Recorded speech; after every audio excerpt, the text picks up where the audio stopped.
Welcome to the Virtual Memories Show. I'm your host, Gil Roth, and we're here to preserve and promote culture, one weekly conversation at a time. You can subscribe to the Virtual Memories Show through iTunes, Spotify, YouTube, Google Play, and a whole bunch of other venues. Just visit our sites, chimeraobscura.com/VM or vmspod.com to find more information, along with our RSS feed. And follow the show on Twitter and Instagram at VMSPod. Well, I'm back with a second episode this week. Still not a lot of intro to share. That's, I guess, one of the benefits of doing 2 shows a week instead of 1. I will tell you, on Thursday night, I gave a presentation to the U.S.-Japan Healthcare Study Group's annual meeting. That consisted of about 30 people in person, another maybe half dozen on Zoom. It was for my pharma manufacturing life, not anything podcast related. And I have to say, of all miracles, I actually managed to get through all of my slides. I only have about 15 or 16 slides in my sort of standard state of the industry presentation for my pharma contract manufacturing world. But you might find it hard to believe, but I tend to prattle on way too long. And usually I wind up hitting the time limit with like 3 or 4 slides to go. This time around, finished everything up. They were able to hold the rest of the meeting and the dinner and blah, blah, blah at the hotel in Jersey City where we were doing our thing. So I was happy with myself. The attendees were all Japanese, and they were speaking in Japanese the entire time when I arrived, etc. In fact, the person who introduced me, the secretary of the study group, she went up to the podium, spoke for like 3 minutes in Japanese, and then there was applause, and she held out the mic to me and gestured for me to step up to the podium. And I said, that might be the nicest introduction I have ever received. Unfortunately, I don't speak Japanese, so I can't be sure. Enough of the audience laughed that I felt confident that their English was fine. They assured me in advance. Everybody here is Japanese native, but they're all, working in America for many years. So I didn't have to speak slowly. There was no translator or anything like that. So it was a good evening.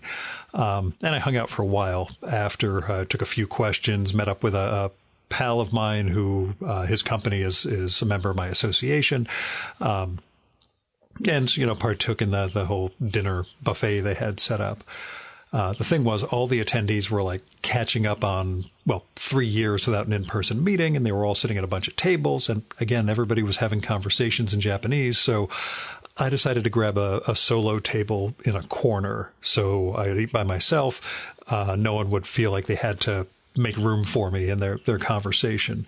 The secretary came by. I explained why I was doing that with her, and she understood and thanked me for being considerate like that, because otherwise, everybody's there to catch up. I was just the presentation guy, and if anybody wanted to speak to me, they could, and they did. But anyway, it wasn't much of an anecdote. The one funny thing that happened was there were 3 things that turned out to all have the same solution. See, on the drive there, my phone GPS, I'd upgraded my phone in the morning, or updated the OS, and GPS was a little glitchy. Gave me an extra 15 minutes to get to Jersey City, kind of screwed me up, but whatever. And at the conference room, the laptop didn't feed out, the HDMI cable was not giving a signal to the big TV. And they were trying everything, calling the AV crew in the hotel and, hooking up another laptop, changing cables, etc. Couldn't do it. And I finally said, hey, everybody, why don't we just turn the TV off for a minute, turn it back on, and see what happens. And we did that, and my laptop sent out the signal perfectly fine from there, and we were able to do the presentation. So then, as we're about to get started, I booted up Zoom on my newish laptop so that we would do the presentation there, I'd share the screen, etc. And it kept freezing and not opening up Zoom. And so I thought, hey, why don't I turn that off for a minute, turn it back on, and see what happens? And lo and behold, worked perfectly fine when I did that. When I was leaving Jersey City that evening, the GPS was still glitchy, sending me all over the place. My signal would suddenly show me 3 blocks east of where I was. It was trying to send me into the Holland Tunnel, all sorts of things. And I pulled over at the curb and thought, why don't I turn my phone off, leave it off for a minute, turn it back on, and see what happens? And from there on, everything was perfectly fine. So I think beyond technology, that might be a life lesson for us in general. I think it could expand into a lot of other aspects of our lives. Things aren't going well, just things really should work and they're not. Just stop, turn it off for a minute, turn it back on and see what happens, metaphorically speaking. Anyway, that's really the life lesson I've come out of the past week with, and I'm hoping to employ it more often in future. But for now, let's dive into this week's show. Comics writer and science biographer Jim Ottaviani is our guest this week. He was on in 2016 for his book about Alan Turing, and he's back now to celebrate Einstein, his new graphic biography with the artist Gerald Dye and colors by Allison Acton. It's published by First Second, and Einstein is a marvelous piece of work. Jim and Gerald really managed to bring the reader a life of Albert Einstein, and they do it by telling the stories around his major theories and how they affected the world. And the graphic storytelling that goes into it, it's a big comic book, basically 280 pages plus notes at the end. We joke about it being alchemy during the conversation, even though that sort of goes against science. So it's chemistry these two have. They really do a fantastic job of telling the story and usually using some really good layouts and visual metaphors throughout. See, Jim's tackled a lot of great scientists and their work over the years with his biographies on Richard Feynman, Diane Fossey, Stephen Hawking, Turing, who I just mentioned, doing books on quantum theory, Robert Oppenheimer, and the race for the bomb, the pursuit of getting to the moon, and a lot more. And now, he really explores the life and times of the scientist who is most synonymous with the popular notion of the word genius. And Jim and Gerald really just beautifully evoke the world of Einstein's youth. They bring us they bring us Austria, they bring us Germany, they bring us the various places that Einstein went to teach and the various homes and the cities in which he lived and where he worked in a patent office for years. Those places become real under Gerald's pen. And beyond that, they employ a couple of really neat visual symbols and motifs to sort of examine the key theories that Einstein wrestled with. I don't want to reveal what those are here. You really have to see them in the book and see how they're integrated into what's otherwise a realistic visual mode of storytelling. And the book's really about that wrestling that I was mentioning with, like not just the accomplishments of developing these theories, but seeing the failures and the wrong paths that Einstein goes down and how much he's collaborating with other scientists and not just, the myth of the lone genius. And also, what we get through the story is a lot of the personal failings of Einstein as a person and a human being and a father. It brings so much more depth to the story of his genius and helps us understand what really goes into we'll say paradigm-breaking advances like general relativity and quantum theory, which he hated.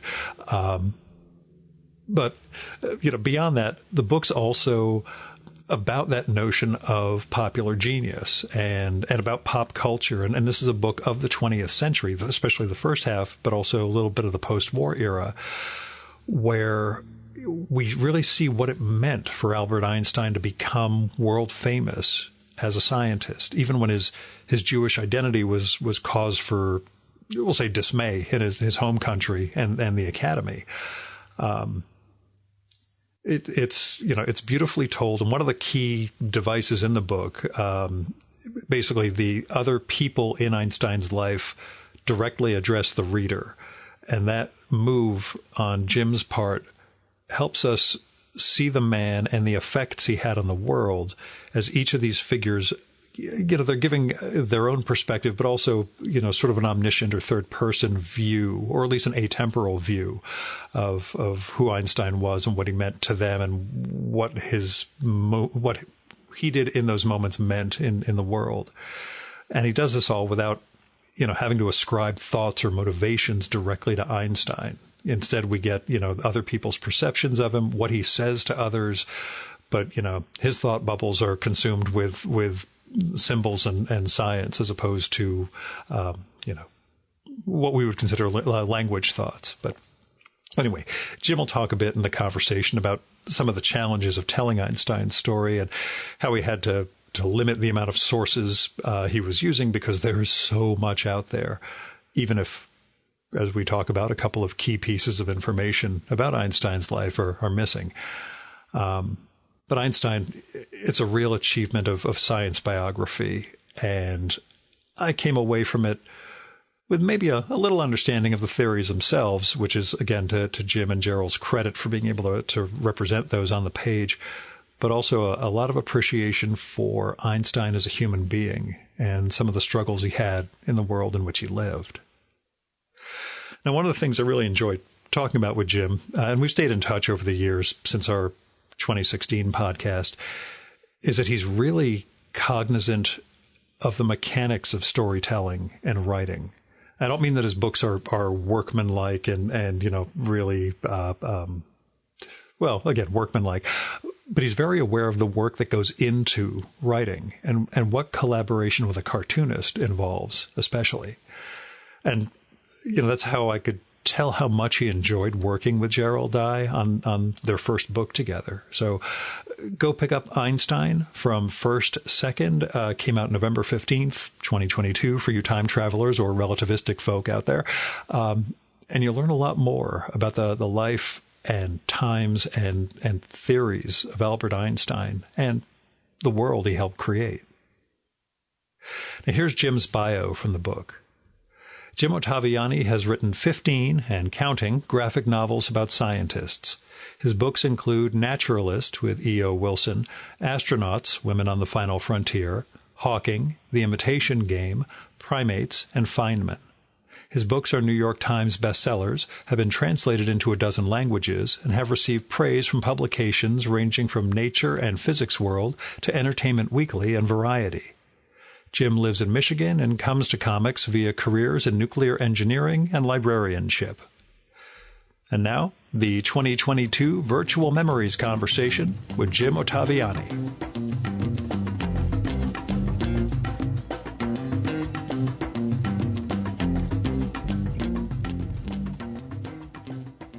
Tell me about coming to Einstein at last for this new book. At last, right? Have we talked about this before? Because you use the phrase "at last," and you're you're right to do so. Yeah. My take is you've been doing science biographies for so many years. I think when we talked the first time, there was a sense that there was this one big one on the horizon, but you didn't want to explicitly say. So I'm sort of thinking this is the explicitly saying it, that Einstein is sort of the... Although figure. I can't remember exactly when we talked the first time for the show. Yeah. And it may have been Stephen Hawking. Yeah, it may have been Hawking, who is similarly... Well, is he similarly big? That's the thing about Einstein. Is there anybody similarly big in the scientific world? In the sense that, well, maybe even in just pop culture as well. If you want to use a name as a synonym for genius, what do you use? And it's Einstein's, I think. And so I was pretty reluctant to go there for a long time, even though he's on the cover of my very first self-published book way back in the 90s. But that was back when nobody was going to do comics about scientists or science. And so you better put somebody on the cover, at least, that people recognize, even though there were no stories explicitly about Einstein in the book. But anyway, I kind of avoided him for a long time because he felt like a cliche, I guess. It's like, Einstein. And there's probably five-digit number of books about him at this point. I didn't try to count it up by going to the A to Z company or anything like that and doing a quick search on titles. But there's a lot. And I guess the other issue I had, in addition to him potentially being a cliche, is that I knew just enough about his personal life that I was worried that I would come away with less respect for the life as a whole. And maybe to some extent that was true. Spoiler alert for people who don't know about Einstein's life a lot. He was a terrible husband and a terrible father, and maybe only a so-so friend to most people. At the same time, he did fundamentally change the way we look at the universe. So on balance, good for humanity? Probably, yeah. Not cancelable bad. I mean, you portray him warts and all, and while there's bad behavior, there's not the, even for the standards back then, bad, but not, things that would get you, outside of being a Jew, which got him canceled in Germany, certainly. Yeah, that was his major character flaw, according to many. But yeah, otherwise, it's just bog standard, bad at relationship stuff, and there's the whole glass houses thing. Name anybody who's fabulous through and through, who doesn't have one significant other whose relationship you wrecked with yourself via stupidity. And so nobody can cancel anybody based on that criterion, I guess. If you try. we are an inventive and resourceful species, and we have built tools that are really good for this. But that doesn't mean you have to use them all the time. And it doesn't mean that everybody isn't vulnerable to that. So nothing. In fact, I would say quite the opposite in terms of his public persona. He was largely admirable and largely in favor of things that we currently value today as the right way to be in society. He was a champion of human rights of all peoples. He was a pacifist, basically. I'm not sure that's the right word for it, but he was strongly anti-war, anti-violence, all those things that we value as well. And so, go ahead. I'm sorry, go on. I was going to say almost an internationalist when that meant something different. Oh, I mean, he renounced his citizenship at one point. I think it felt like he saw the world as opposed to nationalist identity. I think that's right. Yeah, and as I think you just said, he renounced his citizenship and was just fine with being stateless for quite a long time, and that was on principle. He ended up as a citizen of the U.S. To our great benefit, I would say, but I'm not sure that he couldn't have found a happy citizenship elsewhere either. We just happened to provide the right type of safe haven for a certain type of person at that time. Sure. So when you mention 5-digit quantity of books out there on Einstein, et cetera, and, the amount of personal correspondence and all, and you've got a bibliography at the back of the book, how much research was too much? In terms of how much research you need to do. When did you know you had to? Or when do you have to force yourself to stop to actually get writing? So the answer to the latter question is never, because you can always avoid writing by finding one more book. And that for 50 years.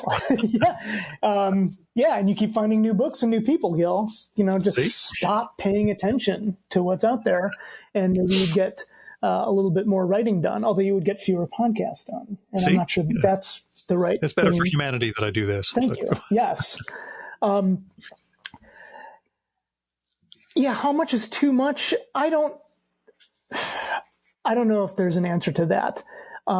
Really, the only point, and even though we were talking about it kind of in a joking manner, I think the only point where it gets to be too much is when you pretty much feel like you've got all you need to do the type of book you want, but you keep reading anyway because you just don't want to sit down and do the hard work. Anybody who listens to you, reads books as a result of it or anything, we love to read. And so it's really fun to trick yourself into saying, yes, I'm doing work because I'm reading this additional book. And it's easy to do. It's easy to trick yourself and fun. But at some point you do have to say enough is enough. I don't think I answered your question. Oh, no, that's the toughest thing. Especially when there's someone who's so documented and really, we'll say, came to fame, as it were, at a time that pop culture as we know it was taking off. Yeah, that's a good point. There's so much about him that you can go down that rabbit hole and spend years and years and never quite get around to, the story. Right. Which is my question, because at the end in your acknowledgments, you mentioned that this is less a biography than a story. Mm-hmm. That's how did it take shape? What really went into breaking this, I guess. How did it take shape? What a good question. And one of the things about comics that makes this question probably harder to answer for especially the writers is that there's this long gestation period, then there's the writing period, and then there's the even longer period of, tough, literally physical labor that the artist has to go through. And sometimes that's the same person as the writer.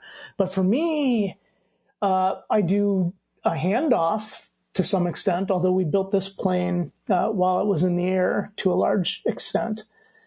But you do a handoff, and then you get further and further away from the origins and the gestation and how you came to make the decisions that you made. So how did it come to be a story rather than a biography? Maybe it's my concern that nothing I've ever done is actually true biography. There's so much of a point of view and there's so much selectivity going on. I don't feel like I'm necessarily presenting an objective look at any of the people who I've written about. This may be hedging my bets and hoping for a little bit of forgiveness after the fact, because I'm not a trained historian, I'm not a trained writer, I'm not a trained biographer. And so in the places where my books might fail in that regard, I want to be able to say, well, I never promised you. Well, Marina Warner last week also mentioned that she called her book an unreliable memoir because all memory is subjective anyway. I'm like, well, yes, in that sense, you're right. Nothing is a true memoir. I'll note that, especially you've listened to the show a lot. Mm-hmm. A lot of the people I've recorded with who've done biographies had never written and usually in prose, had never written a biography before. They all sort of learned on the fly. I'm sure there's courses of study that can go into this, but a lot of people kind of figured out they understood the subject and they really just did the research on their own and kind of put these books together. I'd never tipped to that before. I'd never tipped to that before in listening to the show. So I think particular Michael Maslin doing the Peter Arno book, okay. David Jayer's book about Houdini and the spiritualist time he lived in. There's a couple of others who also I'm blanking on right now, but I had never done a biography before, but I kind of learned on the fly and made this book. So that's really cool. So I don't have that excuse anymore, a dozen or so books in, to say that just discount all this. This time I'm doing the real thing because I know what I'm doing and I'm a professional. I still don't feel like I could make that claim. But anyway, why it's not a biography and why I think of it as a story. It's because it is selective. We mess around with timeline, as you probably noticed. We do a lot of formal things that I think only comics can do really well to highlight some of the strange backs and forths that we want to present. And it's not complete.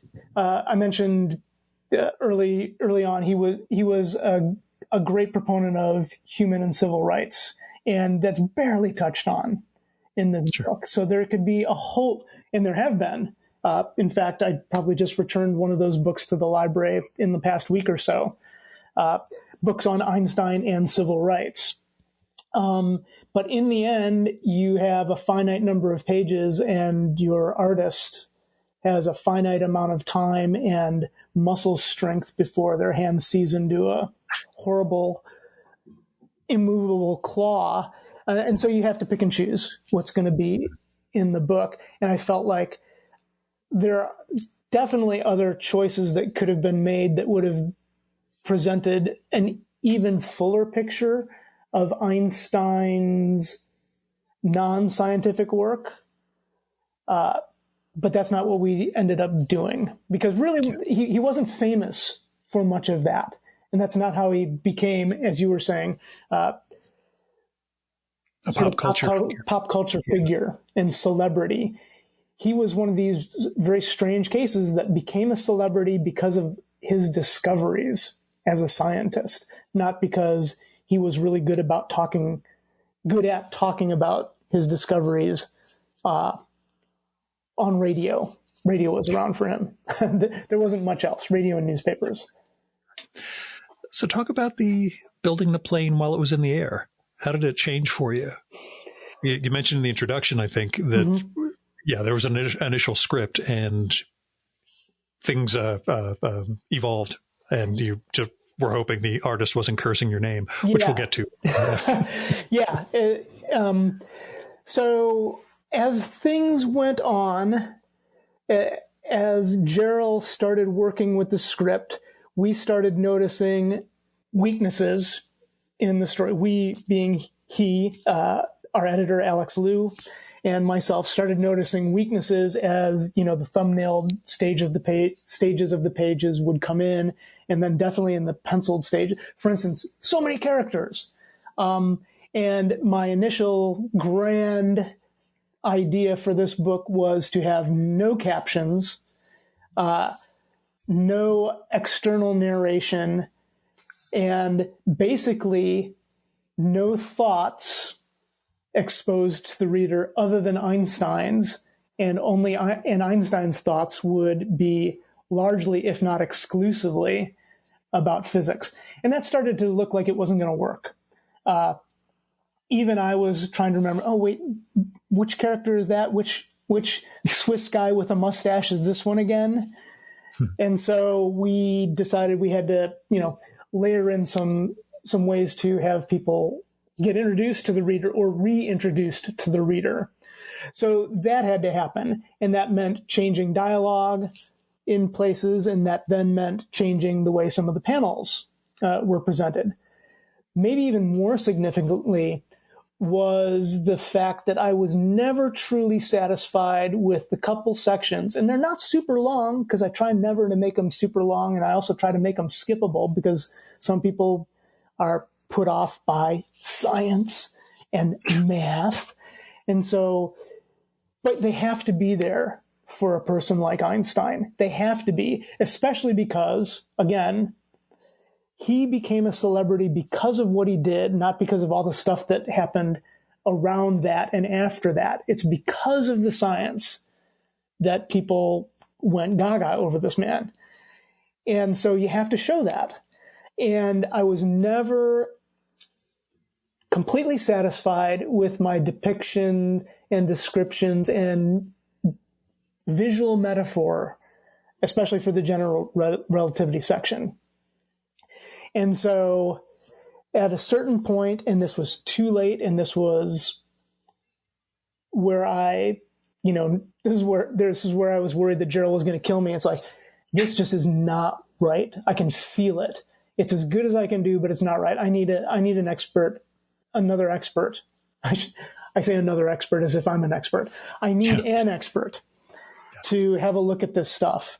And there's a teacher who I've been in correspondence with for many years. He taught high school physics, and I think college physics too, in Chicago, in the University of Chicago area. And I asked him if he'd be willing to review the script. and then also look at the pencils. And he did. And he said, I'm sorry, I don't have a lot of time to give you much explanation, and then attached a 20-page PDF of what he thought about what I'd done. He was a superb editor in the sense that I've heard this described by others. Maybe it was Neil Gaiman who first said this. But your best readers and your editors are going to be great at identifying places where things aren't working. You cannot count on them to know how to fix it.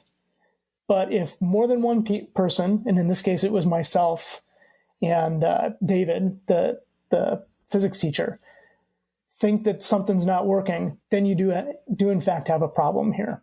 And so he, gave me this tremendous amount of information, some ideas on what to do, and a not totally daunting reading list, which I went and got. And this was in the early months of the pandemic. So thank goodness for online ordering and stuff. And also for what the Open Library did for a while. And I read a lot more, revised. Gerald was generous enough to sketch some things based on those revisions, and then we sent them back to David again, and he had more thoughts. The good news was, again, I don't have a lot of time to spend on this, but you're getting close. Here's a line-by-line critique. Right, you're getting close, and then he gave another line-by-line critique. Exactly.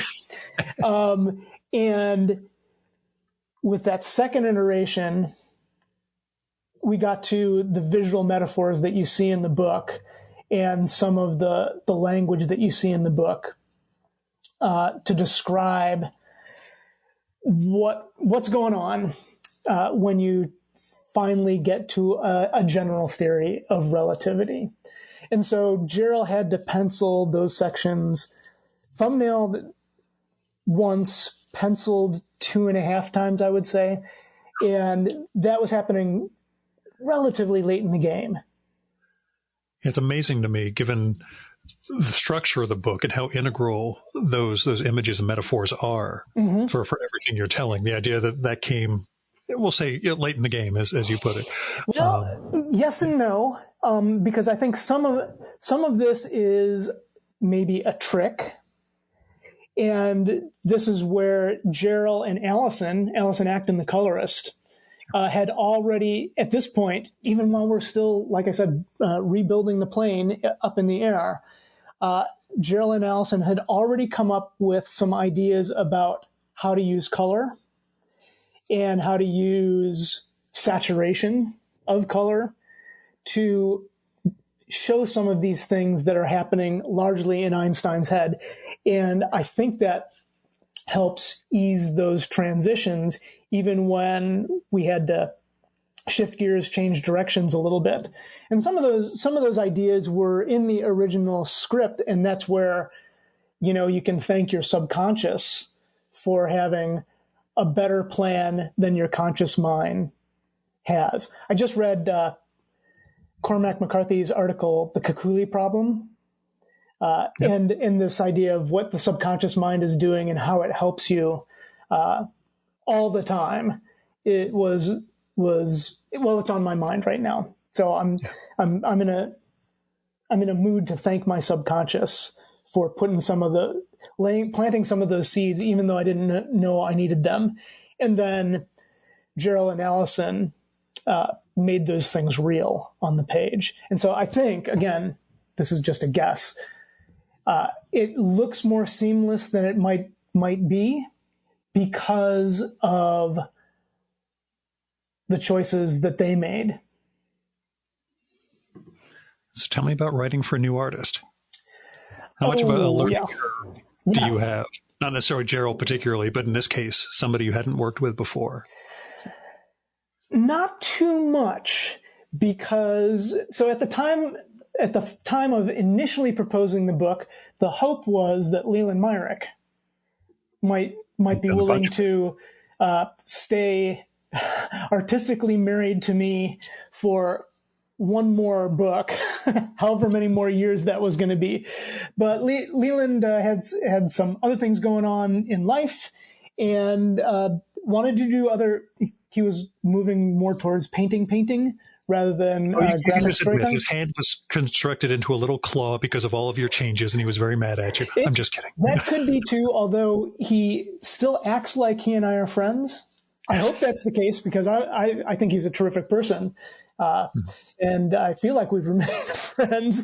But, for a myriad of reasons, he said, no, not this one for me. And it's totally understandable. He had hitched his artistic wagon to science for two really long and I think beautifully drawn books. But, he's got his own thing to pursue. And it's totally fair. That's like, nope, I've spent, however many years it would be, 5-6 years working with you. I have other things I want to do. And it's like, yep, get it. That's the reason why we wanted you in the first place, right? Because you have an artistic vision. At the same time, I was writing, so I sort of had his loose, cartoony style in mind. But I also had this idea of doing something with, and again, maybe we're giving a little bit too much away about the book, but doing a bit of a subtle transition through the course of the story from something that was more realistic to something that was more cartoony, especially when it came to Einstein, as he becomes an icon rather than an actual person to most people. And so having someone who is comfortable in both modes was going to be a plus for us. And Gerald, while I would say he's overall, pretty much on the cartoony side of drawing, if we had tried to do this book like Feynman and Hawking with the very loose, almost, and help me pronounce this, ligne claire, what the Tintin? I've never known how it's pronounced. Somebody used it very recently in a podcast, and I can't remember now. Yeah, I'm blanking, but yeah. So we'll see the Hergé style. Yeah, clear line. That's what I should have said. Right. So that's the mode that Leland is extremely proficient in, but that might not have worked with the big grand plan that I had for this book. Gerald can do that. He can give you a lot of detail, and then he can pull back as well. So as I was writing the script, and relatively early on, it's like, yep, it's not going to be Leland. Well, now I can go all in with that idea, and we'll just, me the optimist, we'll find somebody who can do that. There's so many artists out there, and there are. But not everybody can pull something like that off. But Gerald submitted some samples, and it's like, yeah, yep, this'll do just fine. And that sounds, like faint praise, but maybe I should say, this'll be great, is what it looked like once we got some of his work. And I think it worked really well. So writing for a new artist, I didn't give it another thought. I knew what I wanted, and then, like I said, hopelessly optimistic, we'll find someone who can do this type of book. And we did. Is that the sort of thing you've gotten better at over the years in terms of just confidence in your own abilities to write for artists, or at least to convey what you need to artists? I just never know if there's a sense of, deferring too much early on, or just not being able to get across what you need. Have you been around long enough that you now know, how to not hurt somebody's feelings by saying, little different, I need it like this, Yeah.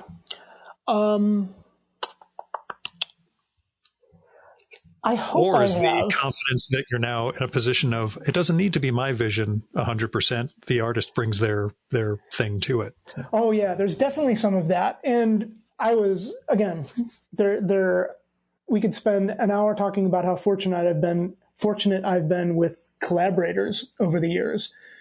But right at the outset, the first person that I collaborated with close one-on-one is Steve Lieber. And and he's a terrific artist. B, he's an excellent teacher. C, he's a friend. And overarching all that, he's a nice guy, but he's also blunt and straight with you. And he said, you have to realize that the second you hand off the script, it's not yours anymore. At best and at worst, it's ours. And so accept that, know that, and live with it and enjoy it. So I think, my ego gets in the way sometimes, and there have been occasions where you have to put your foot down. Sometimes you do have to put your foot down, though, especially with nonfiction, and say, that is just not the way that thing looks. I sent you the reference. You decided that it should look like a 65 Mustang, where in fact it was a 1984 VW bus. I don't think this specific example has ever happened in my life. You got to make it look like the VW bus. Sorry.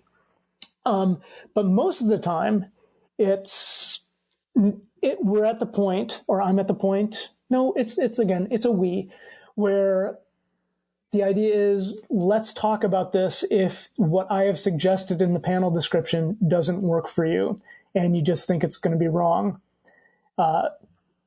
in terms of telling the story effectively.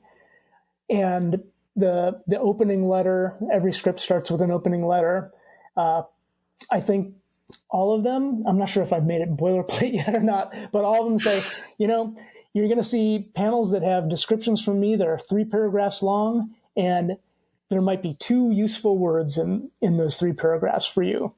That's fine. And it's also possible that there are 0 useful words, and you've got a better idea visually, and that's why you're drawing this thing and I'm not. So I think I have always had some of that, because it was impressed upon me early, and especially as a starting writer who, in the very first book, I had people like Steve Lieber and Colleen Duran drawing scripts. Who am I to tell them? Yeah. I've found that I dug up this interesting story about a scientist, but who am I to tell you how it should look visually? I used to send really crude thumbnails and stick figure stuff nonetheless. And I started to worry about that. And here again, Steve said, no, man, keep doing that for as long as you want, because sometimes it's 3 a.m. and the artist just doesn't want to think anymore. And what you will have sent is serviceable. It may not be the best thing ever. In fact, it probably isn't the best thing ever, but it's a thing that will work. And to get this page penciled by 4 so I can go to bed, I'll just use it. And if, I'm coming to the next page fresh, I might not bother to look at your thumbnails at all. I don't do that much anymore, except for the really weird stuff that is hard to describe in words. But mostly now a script is just words. It's no longer like the Harvey Pekar thing, right? Where you get this typing paper breakdown of how he wants the story to go. I don't think I need to do that. And it's a combination of having more trust in the artist and more trust in my own ability to describe what I want in a way that makes sense to an artist. Yeah, that's what I'd wondered for you, given the multiple collaborations over the years, and not just, again, that confidence in the artist, but also understanding and learning yourself, and what your lane is, I guess. Yeah, right. And you do want and need to stay in your lane. And like I said, there are times when it's just more efficient. I remember a sequence in one of the more recent books that came out in Astronauts, where I just could not. I spent an inordinate amount of time trying to figure out how to tell Maris what I wanted to do with this, faux dogfight that these astronaut candidates would indulge in, probably without the sanction of NASA or the U.S. government, in these very expensive planes. And I just couldn't figure out how to describe it. And then, 10 seconds later, I'd drawn 3 panels, in like 5 lines. This is what I'm looking for. How about it? And that was, in fact, the way it ended up looking in the book, because that was the right way to go, I guess, in this case. But I interrupted you. You were asking me another question. Well, I was just going to ask, in the process of making this book, what was your biggest revelation about Einstein or about the theories? What did you have to learn? Oh, well, I had to learn a lot. I mean that, but what did you have to learn about him and about him? I might default to a sort of cheap answer, in that it's cheap because it's right there in his autobiographical notes. Einstein was asked to do a short set of autobiographical notes for some celebration of his life, right? People always are wanting to celebrate his life. And at a certain point, I think he was like 65, he agreed to do this. And so you're reading the autobiographical notes, and this is what fed into the way the story looks. And you realize that in 80-some pages, he devotes maybe if I'm being generous, 3 to 5 pages about his childhood, and then nothing else. And in terms of other people in these autobiographical notes, and I'm consulting my notes for this right now because we're putting it in a little talk that we're doing in Boston in a couple days. In those notes, he has 1 father, 2 teachers, roughly a dozen predecessors, 0 wives and children, 0 friends, and 0 collaborators. It's astounding. And so maybe the big revelation is, because of Einstein as having this big public presence and being a celebrity and raising money for the Jewish university and doing all these things, he appears not to have considered any of that nearly as significant as science. And maybe that shouldn't surprise us, but I guess it surprised me a little bit in retrospect. Well, maybe it's not totally in retrospect, because again, in the book, when he's thinking about general relativity, special relativity, physics. He's almost never thinking about other people. And that's the storytelling mode you chose for this. All the other figures essentially engage in direct address, fourth wall breaking and speaking to the reader of what's going on. Yes. What they saw. And again, jumping around through time a bit in some of what they're telling you and the information they're conveying. Yes. But yeah, what we see of him, the thought bubbles are, the either the hypotheticals or the equations themselves. Right. We don't see the inside so much as we see the effect he has on everything else or everyone else. Oh, that's an interesting way to think about it. And you're almost seeing, when you describe it like that, you're almost seeing him as a force of nature, a thing in the natural world that acts on others. Huh. Yeah, which I only realized as I was saying it to you just now, and I was waiting for you to draw that conclusion. and now I wish we'd talked about this 3 years ago or something. And it's like, Gerald, we got to make maybe it's for the best that we didn't. Got to rewrite this thing, man. But that sense of, one of the big questions I came away with early on, and you. It's both in the direct address and it's in the timeline you give at the end. Mm-hmm. What happened to his first child? You've got her essentially vanishing from his life and from his first wife, from whom he was estranged already. Yes.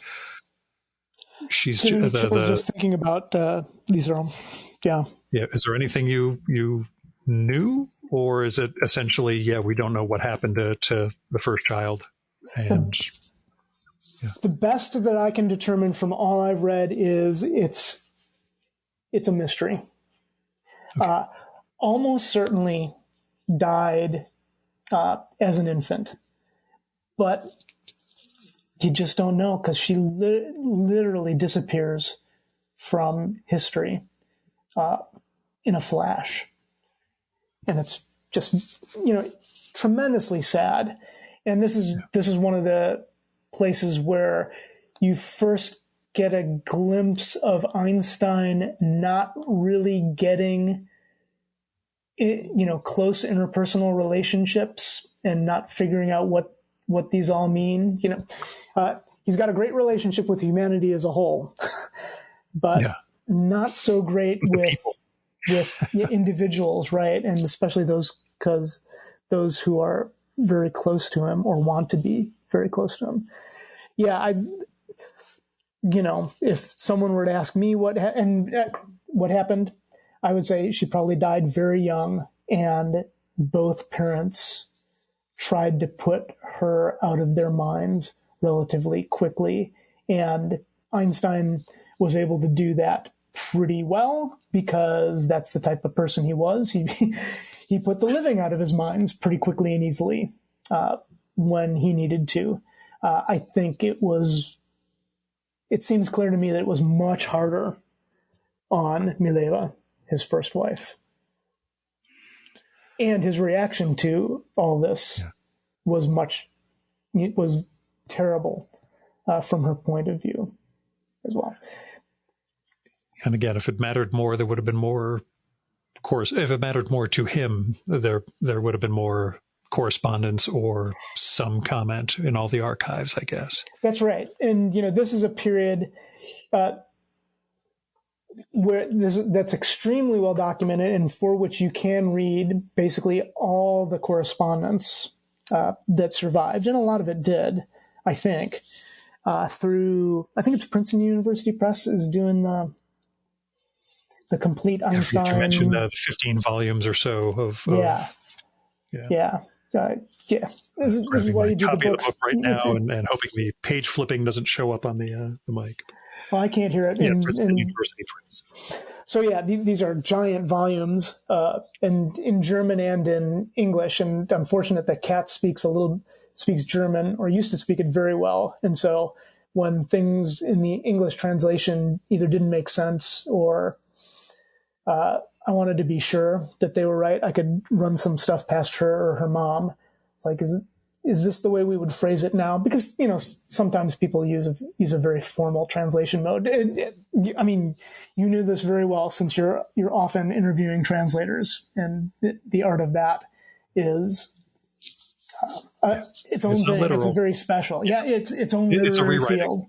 Yeah. But anyway, that period of his life is, I think, very well documented. So was the personality more difficult for you to get across than the theories? No, I don't think. Okay. Well, let me ask you, was it?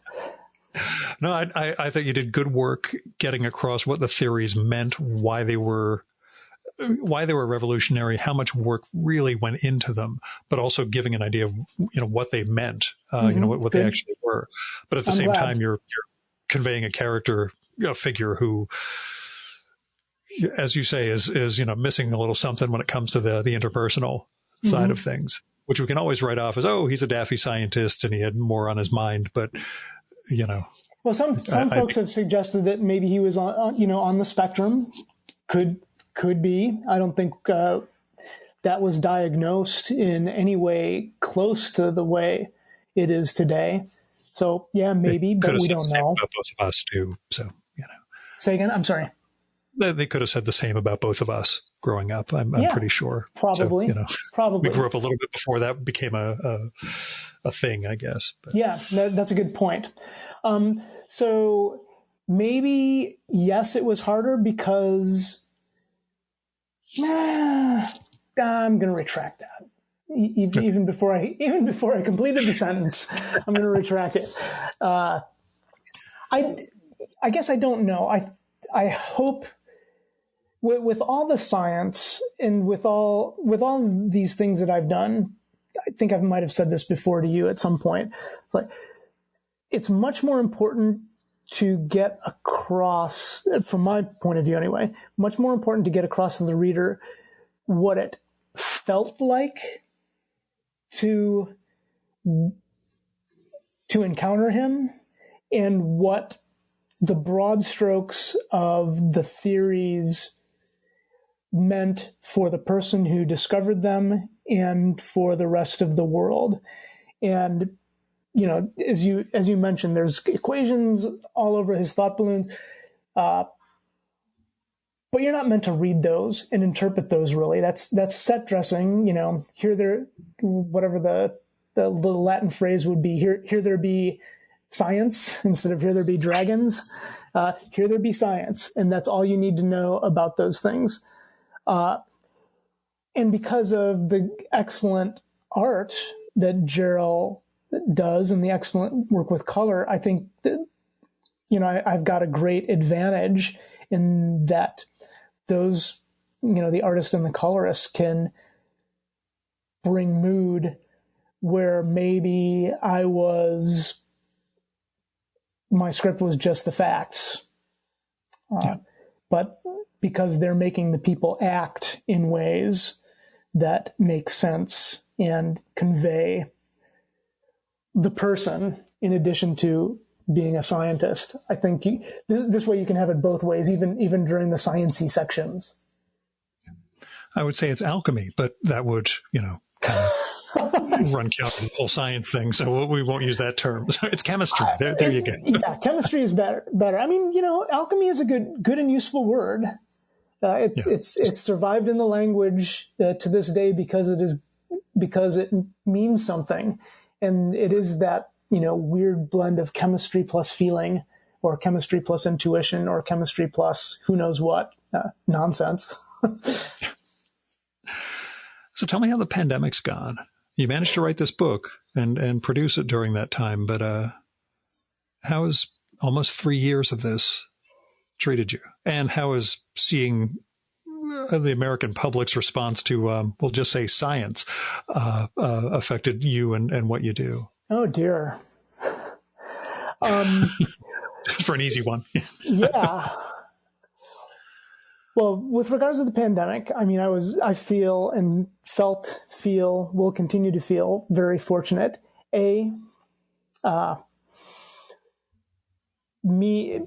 Myself and my immediate family has been touched very lightly by the disease itself.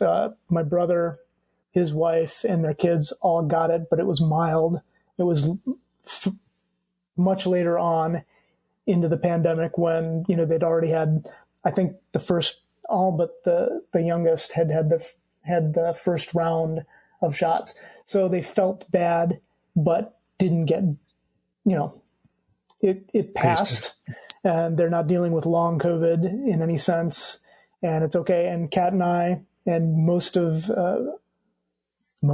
maybe all of our close friends, have either not gotten it, or again, it's been very mild. So in that sense, way to go science, way to go pharma. I want to give a plug to engineering. People said this is these vaccines coming out as a triumph of science. It's like, well, I think yes, dude, it was a triumph of science, but there was a lot of engineering. My job is representing contract manufacturers. Yeah, you're on the engineering side. Yeah, so my guys know, we call it CMC, the Chemistry, Manufacturing, and Controls. That's the package you submit to FDA on this stuff. Yeah, and I'll tell you off mic, I can tell you some stories about what went into the actual physical manufacture of this stuff. A type of vaccine that had never been made before, and now had to be made for billions and billions of people. So, yeah, there is a go science and go engineering vibe to this, which, to me is kind of awesome, but to Oh, normal I think people, it was awesome too. But yeah, this was just me plugging, because I think, I used to be an engineer, nowhere near this field. But science gets all the glory. Engineers are the grunts who make things happen, I guess. And that's okay. We get paid pretty well. So there's that going for us. But this was truly a triumph of both. And so in that sense, it's been beautiful to see that one small sliver, that a lot of the public, or I don't know if it's even a lot. I really don't know. A subset. We'll just say a subset. Yeah, a measurable and loud subset of the public chooses not to see that is a bummer. And that's putting it mildly. But I don't know what to do about that one. And as far as it would affect what I do, I don't know. It won't. This is stuff that is important. What's the quote? Dishearten you. I wondered if it sort of gave you more of a kick in the ass of, I'm gonna science the hell out of this and show people, what really matters. Oh, okay. Yeah, I misinterpreted your question. I don't think so. That's because you assume I'm going to come up with something depressing instead of something hopeful. But proving you're a listener of the shows. That was not my assumption. No. In this way, you said maybe you and I would have been diagnosed on the spectrum. This may be one aspect of that. No, I'm pretty steady on this. I'm going to keep doing this, I think, because it's what I like to do, and it's what I think is meaningful. Have I lost the thread of the question? No, it's just okay. What's this particular era shown you about, what you do, what you've chosen to do, and what your mission is. Okay, I get it. It sounds like you're charged up and energized by it. Yeah. Maybe I'm slowly circling inward towards the actual question that you're asking. And now I guess it really raises the question of, what comes after Einstein, or who comes after Einstein. Not that you want to give anything away. No, it's fine. I'm happy to say it's the next one that is still mysterious. But I'm working. There's an artist working on a book right now on the limits of human physical performance. It's largely about athletics and what we can and can't do, and what the limits are, basically. And it's going to design. This one's back toward a younger audience than, say, Einstein would be, more the audience of, say, astronauts or primates. And it's been a ton of fun to work on, because you and I have talked about this offline. We both like endurance sports and those sorts of things, and so this was a fun opportunity to explore some of that. So that's the next thing. So it's got a big scientific focus, but it also actually allowed for real action to be depicted in a book. So which has to be fun for you. Yeah. Oh, yeah. But it raises the question: are you running? Are you getting out and running still? Because I'm not. At this point, my hip is shot. Although just as we started, one of the 70-year-old guys in my running group who's recovering from a pelvic stress fracture, he wrote to say, I'm getting back slowly. If you want to join me for just 3 or 4 miles at like an 11-minute pace, maybe we can get together tomorrow. And I thought, yeah, I guess I could do that. I'm just doing weights and yoga myself, but I'm convinced that's going to break me down too. So I may as well get out and run. But tell me, you're out running? Yeah, I mean, I still get to. Yeah, so I'm fortunate. There's only been one period in my life where I was really sidelined for a long time with some knee injuries, self-inflicted. So I got nobody to blame but me for those situations. But yeah, I've been pretty lucky and kept up. I keep my race numbers for everything, and I put the times on the backs of them so I can, more easily track the inevitable decline in performance. And that is starting to happen as, I can see 60 from where I sit. But it's still something that I get to do. So what you have to do is measure the other guys in your age group. That's what my two pals in their 70s, especially the other one. That's no fun. The other guy, oh no, he's insanely competitive. And when he reached 70, he was ecstatic because he got out of the 65 to 69 range where there were a couple of guys who were killing him. And once he got to 70 to 74, he was just destroying everybody. So that feels like cheating to me. That feels like cheating to me. And, this is just like awful egotistical stuff, but it's like, I'm starting to fall out of the like top 5% of finishers. It's like, dude, stop. And it's not dude, stop running. It's dude, stop being an idiot. Yeah. You're old enough to not be a fool like this.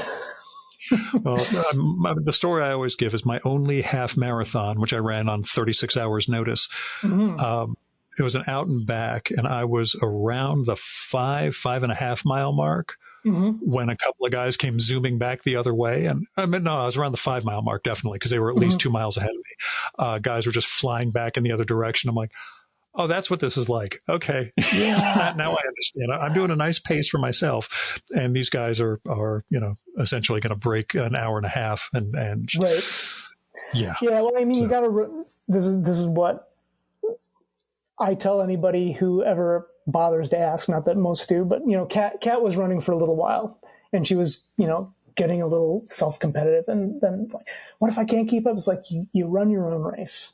Once you get to race time, unless you are one of these elites, just run your own race. And it doesn't matter. But out and back courses are the worst. And they added a section of that to the Detroit Marathon this year, or half, which is what I always run. And this time I encountered the same issue as you. I think we were closer to like I think it's like 7 or 8 miles to 11 miles is when the turnaround area. And so just like you, just as I'm entering this, I'm seeing people running very fast now the other way. And it's like, I mean, it should be inspiring. And I guess it is. It can happen. I mean, there's nothing like seeing the actual marathon results and realizing you couldn't run 1 mile at this pace. Oh yeah, I mean those people. Yeah, it's ridiculous. Yeah, right. The Big Ten cross country meet happened just less than a half a mile away on the U of M golf course, and it happened around lunchtime. So hey, that'll be a good thing to go to lunch, do instead of eating lunch. And so I went and watched, and those kids are quick. And my running partner said, "So, did you have any sense of any people you could beat?" And I said, "It's conceivable that the very few stragglers among the women who, for all we know, had caught the flu the day before, it's conceivable that I could keep up with them, but not guaranteed." So yeah, it's a different level of performance than I've ever been capable of. Yeah, it is truly remarkable. Again, once you figure out this is what I can run, I'm just going to try and improve on this or not deteriorate versus, right. What guys who do this experience. Yeah. But anyway, the hope for this book is like, there is a thing that you can do, you reader. It may not be endurance sport. It may be weightlifting. It may be this, that, or the other thing. So one of the goals is to that we're aggressively worked towards in terms of the examples we use is to make sure there's like a bunch of different body types shown, for instance, because there is no one The framing device is Jim Thorpe. Okay. Right? Yeah. Who was pretty much great at everything, but we're using him to say, don't count on it. You're not going to be Jim Thorpe, but there is a thing that you can do. But also there are limits to everybody, including the Jim Thorpes, the Eliud Kipchoges, the Katie Ledeckis, the Caitlin Ohashis. Michael Jordan reached his limits. Very much like Thorpe, he couldn't hit a curveball. Yeah, I was just about to say, couldn't hit the curveball. That was exactly what Danny Ainge said it about him many, many years ago when Jordan went to baseball. Ainge said, this is the problem with guys leaving college early. I stayed in all 4 years and I realized couldn't hit the curveball, so I went into basketball instead. So Right. Yeah. But anyway, yeah, so lucky I still can. Maybe... I hope it's the case that if you go out with a guy who, because when we were talking about this before, you were putting in a lot of miles and they were pretty fast. I was running 130 miles a month. That's a lot. And yeah, I know. and I'd only taken up running at 47. So exactly. I mean, I got to there's beat my another body difference. Yeah. When you and I are talking about this, so I've been running for about 47 years. I actually, when I went up to record my last podcast up in at my old college at Hampshire, I took a picture of the basketball court where I blew out my ACL in 1991. Okay. Yeah. So conceivably, as my orthopedist put it, that trauma, it still carries over. Your leg and your knee and everything else sort of had to recover. So, that's right. There's, you're going through now what, you experienced back then. Structurally, you're screwed is basically how we put it. I've been concerned about that. People, a friend of ours just said, hey, we're playing real easy games of ultimate Frisbee on weekends these days. You're interested? It's like, I feel like I escaped with my ACLs intact after 10 or 12 years of playing ultimate Frisbee.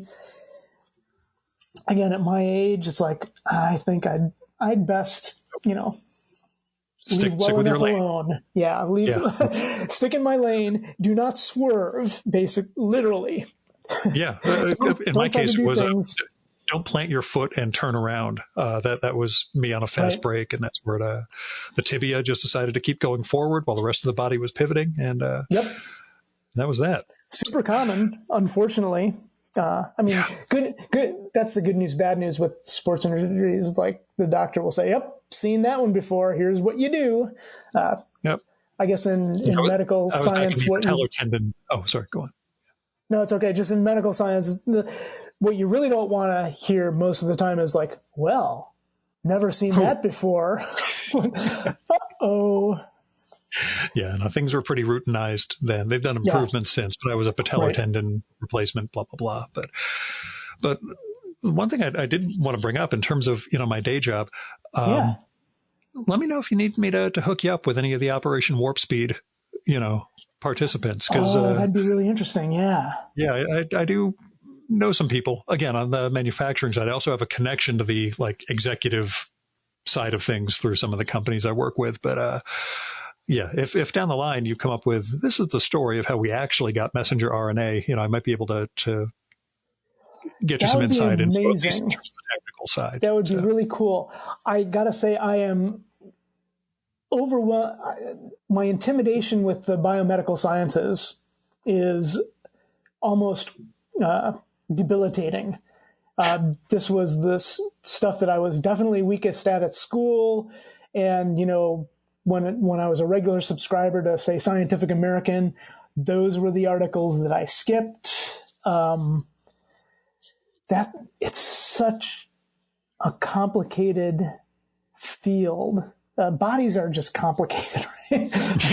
I'm not telling you anything you don't know. It just seems so overwhelming, the amount of things you need to know and understand to do a good job in fixing up a broken piece of humanity. Man. So all by way of saying, no, because I think speaking of staying in your lane, I feel like the physical sciences I can probably get a handle on with enough study, many of them with enough study. I just don't, I feel like I would come in at, ground zero, which may be a good thing. Is to have fewer preconceived notions and to, enter it with what are called the beginner eyes, or however you want to phrase that. Maybe it would make for better writing, better reporting, better storytelling. I always pretend that you don't know lack stuff. of expertise is a benefit. I always tell people I know absolutely nothing, and I'm going to act like that's an advantage, even if the rest of you just sneer at me. So I built an entire career around being that guy. But so this is a question I have, and I think about this with some of the podcasts that other podcasts as well that I listen to. You listen to other podcasts? I do. I am not quite as unfaithful as Einstein in my podcast listening, but and not with your own cousin. Right. Oh dear. But sometimes I wonder if this is the case for you. How often do you feign or pretend ignorance of a topic on behalf of the listener? Occasionally. More often, I feign that I have some idea of what the guest is talking about. I'm just kidding. Now, there are instances where I'll ask something that I know because exactly what you're saying. I want the guest to explain it in a way that the audience is going to understand. Yes. Where the guest is coming from. So yeah, it's not that I'll feign ignorance exactly, but I'll just ask them, to explain, as opposed to asking you to explain general relativity, which would take us another couple of hours of yes, it would take podcast. Quite a long time, and I'm not the best person to do that anyway. There are, I'm sure, a few minutes poking around on YouTube, you can find a really good science teacher to give you the overview. And the good news about Einstein's theories are, at least in their broadest strokes, they are understandable as to where we were and where he took us to. There are many things that are difficult. Strength of the book.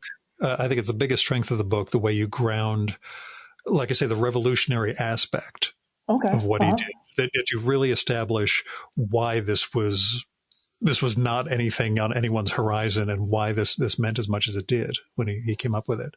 Oh, I'm glad you think that way. I will say this is the second instance of Michelson and who was his partner, the Ether.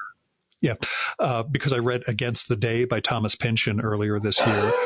Not in preparation for a podcast, but yeah, it begins with their experiment on trying to prove the existence of the ether. And it's not conclusive, but I suspect on a certain level, Pynchon's entire 1,100-page novel is predicated on, yeah, but what if it was? That's a really good way to think about that. I had a hard time with that book, and part of it was I should probably try to read it in print. I tried to experience it as an audiobook, and I don't think I was successful in holding all the people, places, and things, all the nouns. I did it all on Kindle, mainly on Kindle. I read a little bit in my hardcover or hard copy print of it, but I did about 15 pages a night for like 3 months. Yeah, right. And yeah, you're not going to remember everybody and everything, but he does a good job, at least in the written version, of bringing back those themes. You remember when somebody shows up, and, oh yeah, that's what he was doing before. Audio, I have no idea how that would all work, but well, it didn't work well for me. But again, that may have been just because I decided. I mean, I don't know how you use audiobooks, but usually it's while doing another thing that doesn't take executive function. So walking, is executive function the right word? You know what I mean? That doesn't require deep concentration, but requires just a little, like walking the dog, although I didn't have a dog at the time. And so there's inherent distractions built into the way I go with audiobooks. And so it probably wasn't a fair test. Sorry, Thomas Pynchon. I never actually use audiobooks. I've never tried. I can't stand listening to anybody else's voice but my own, as you can tell from all the other asides and things I do during the podcast. No. I'm watching Zencaster. There are long stretches of flat where my line wiggles and your line doesn't. So you're listening, I think. I know. But yeah, I don't listen to anybody else's shows just because I don't have time. And, and I don't listen to audiobooks. Just, I don't have a commute or anything like that. And walking the dog is usually 10 minutes or so. And surprisingly, even though I just live in a rural, not quite, ex-urban area, just beyond the suburbs, occasionally I have to watch out for bear. So, having anything on headphones is not really feasible. Yeah, that makes sense. That makes sense. Yeah. No, this thing sitting right behind me is more than a 10-minute walk dog. She's got a lot of vigor. So you've mentioned this is not the world's laziest kettle dog, golden retriever, beagle, et cetera, mix. And just the kettle dog, golden retriever is enough to give you enough of a workout on your own. But you bet. But my standard closing question for these sorts of things. And I prepared for it. Did you? Yep. I was thinking of changing it from who are you reading to who should I be reading? But either way, who are you reading? Honestly, so if you asked this latter question, I would probably still introduce this in the same way. It's because I feel a little embarrassed. All your guests are highbrow, and I am not. And all your everybody guests says that seem to be much more monogamous. Monogamous is not the right word. How would you? Monomaniacal? I don't know. They have one or two books. I am in the middle of a zillion things. So again, like I said, I prepared. I'm in the middle of Savage Beauty by Nancy Milford. That's about Edna St. Vincent Millay. And that is the highest brow book that you will hear from me now. Pathlit by Lightning by David Moranis. That's a very new biography of Jim Thorpe. I'm reading a mystery by Dennis Lehane. I'm reading a book called The Genius of Dogs by Brian Hare and Vanessa Woods. He was just the speaker at a Humane Society benefit that I attended. So I was like, yeah, I'll read your book. Now that I'm done eating and listening to you talk, he was a good speaker. And this book that's got like this super embarrassing title, but it's called The Emperor's Handbook, and it's a new translation of Marcus Aurelius's Meditations. And it's formatted, and like I said, it's got this cheesy title like a business, how to succeed in business book, which kind of bums me out. But I do like the translation. And I just finished Crazy Rich Asians by Kevin Kwan. Yeah. My wife loved the movie, so I watched the movie. I think I like the movie better than the book, I think, but that's me. So yeah, not very highbrow. I'm not counting any of the stuff that I'm reading for research or for future books. That's not reading as much as mining, I think. And anything you really want to get to? Oh, wow. Besides reading Against the Day, finally. Yeah, I'm not even sure.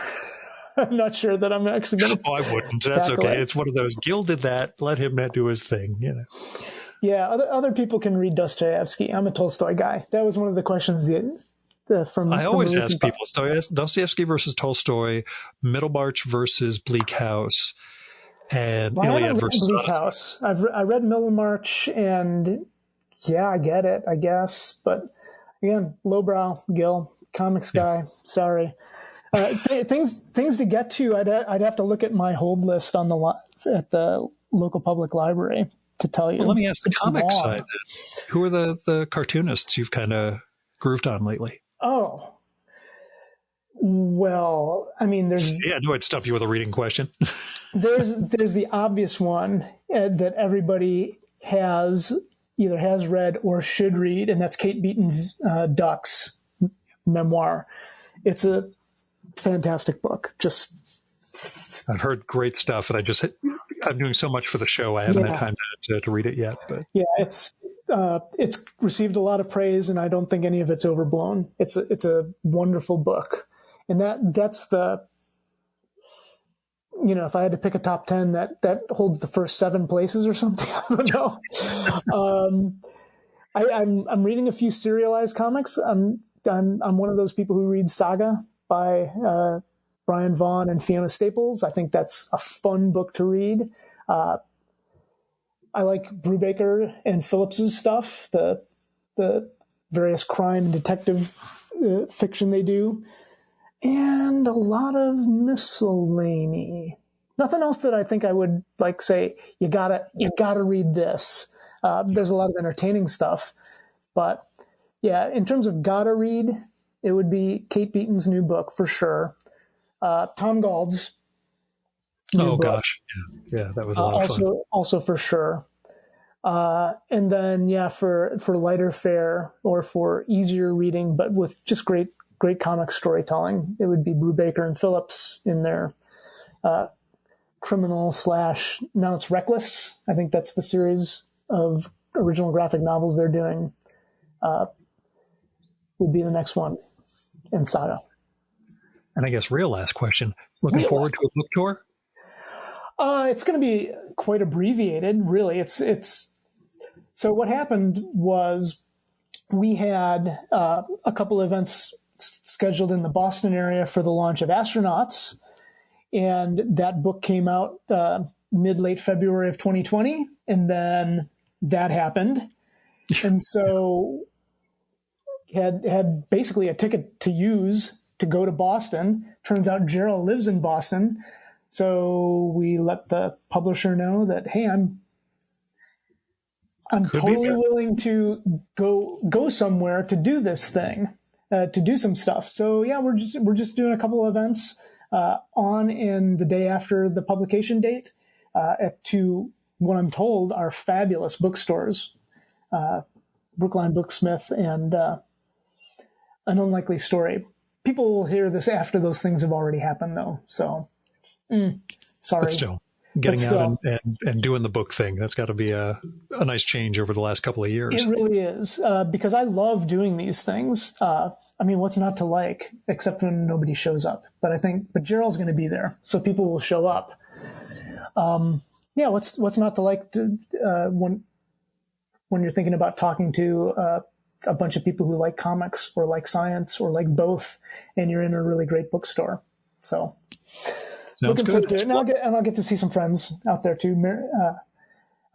Other artists that I've worked with are there, and so it's going to be fun. As long as they don't ask you to explain any of the theories, I think we're good. I will refer them to someone else.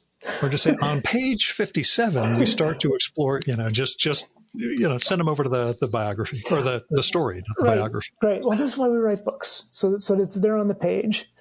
And also, this is why we don't do readings, or I don't like to do readings from comics, because we could do that too to explain the theory, but it's not the same. Yeah. Have you ever attended a comics reading that has really knocked your socks off? And if so, what was the format that they chose to read their story in? I think it's usually the funny voices thing, like Michael Kupperman or someone like that doing, and there it's more, it's not nonfiction comics. It's much more about the crazy off the wall stuff. The exception is Ben Catcher's Julius Knipple strips, which they did as radio.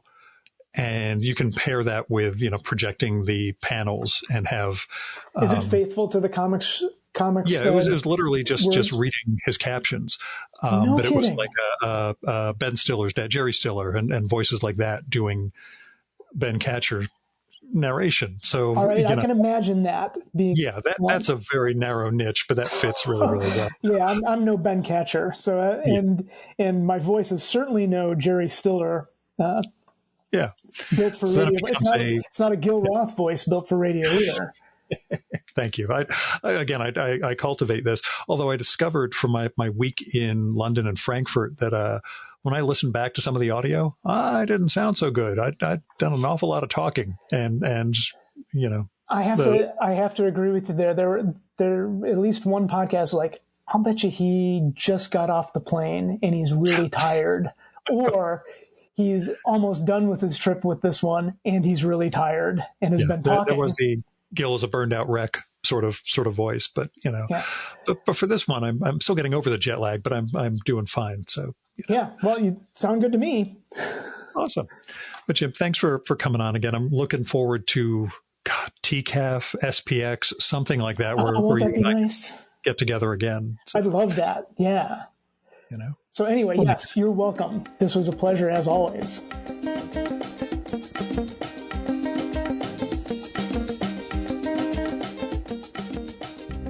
And that was Jim Ottaviani. His new book with the artist Gerald Dye and colorist Allison Acton is the graphic biography Einstein, From First Second. It's a wonder of a book, like I said, bringing us the life and times of Einstein through the story of his major theories, but also through the lives of others and how they saw him. And you can check out Jim's work through his website, which is GT Labs. That's GT-LABS.com. He's also on Twitter as GT Labs Rat. Don't go to GT Labs. That's a separate thing completely. Anyway, I'll have links to both of those in the show and episode notes for this one. Now, you can support the Virtual Memories Show by telling other people about it. Let them know there's this neat podcast that comes out every week, or twice a week occasionally, with interesting conversations with all sorts of fascinating cultural figures, writers, artists, musicians, cartoonists, translators, publishers, all sorts of people. You can also help out the show by telling me what you like and don't like about it. Tell me who you'd like to hear me record with, what movie or TV show or book or music or comic or piece of theater or art exhibition or whatever you think I should check out and turn listeners on to. And you can do that by sending me postcards, letters, emails, DMs if we're connected on Twitter, Mastodon, or Instagram, or by leaving a message on my Google Voice number, which is 973-869-9659. That goes directly to voicemail, so you don't have to worry about getting stuck in an awkward conversation with me. And messages can be up to 3 minutes long. So if you're going to go longer than that, or you accidentally go longer than that and get cut off, just call back in and leave a second message. And let me know if it would be okay to include your message in an upcoming episode of the show. You might have something interesting to say that our listeners would like to hear, but I would never do something like that without the speaker's permission. So let me know, and you can be part of the podcast, I guess. Now, if you've got money to spare, don't give it to me. I'm doing just fine, although I am thinking of launching a Substack. I do a weekly email, and I'm thinking of moving it to Substack, keeping it free, and then adding a paid tier with bonus stuff like transcripts of past episodes, some behind-the-scenes sort of commentary and things like that. But we'll see. I'm not sure about executing something like that. But basically, the money from that would go toward the transcription and the time spent editing that stuff. So it's not like I really need the money. Which means if you do have money to spare, don't give it to me.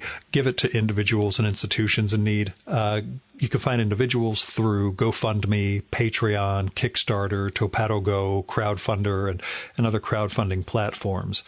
There are people out there who need help with medical bills, with rent, with creative projects they're trying to get off the ground, all sorts of things. And if you're looking for somewhere to start with institutions or foundations, I give to my local food bank. I make occasional contributions to the Poor People's Campaign. I make election contributions to congressmen, particularly in committees that I care about, but who are also people I'm ideologically aligned with, we'll put it that way. Now that the midterm elections in the U.S. are over, we're for a moment letting things down a little bit with election contributions, but there's still things you can do to help on that end. You can also donate to freedom funds, Planned Parenthood, Women's Choice and Abortion funds, and other things that are out there that'll help us try to build a better world. Our music for this episode is Fella by Hal Mayforth, used with permission from the artist. You should visit my archives to check out my episode with Hal from the summer of 2018 and learn more about his art and painting. And you can listen to his music at soundcloud.com/Mayforth. And that's MAY, the number 4, TH. And that's it for this week's episode of the Virtual Memories Show. Thanks so much for listening. We'll be back next week with another great conversation. You can subscribe to the Virtual Memories Show and download past episodes at the iTunes Store. You can also find all our episodes and get on our email list at either of our websites, vmspod.com or chimeraobscura.com/vm. You can also follow the Virtual Memories Show on Twitter and Instagram at vmspod, at virtualmemoriespodcast.tumblr.com, and on YouTube, Spotify, and TuneIn.com by searching for Virtual Memories Show. And if you like this podcast, please tell your pals, talk it up on social media, and go to iTunes, look up the Virtual Memories Show, and leave a rating and maybe a review for us. It all goes to helping us build a bigger audience. You've been listening to the Virtual Memories Show. I'm your host, Gil Roth. Keep reading, keep making art, and keep the conversation going.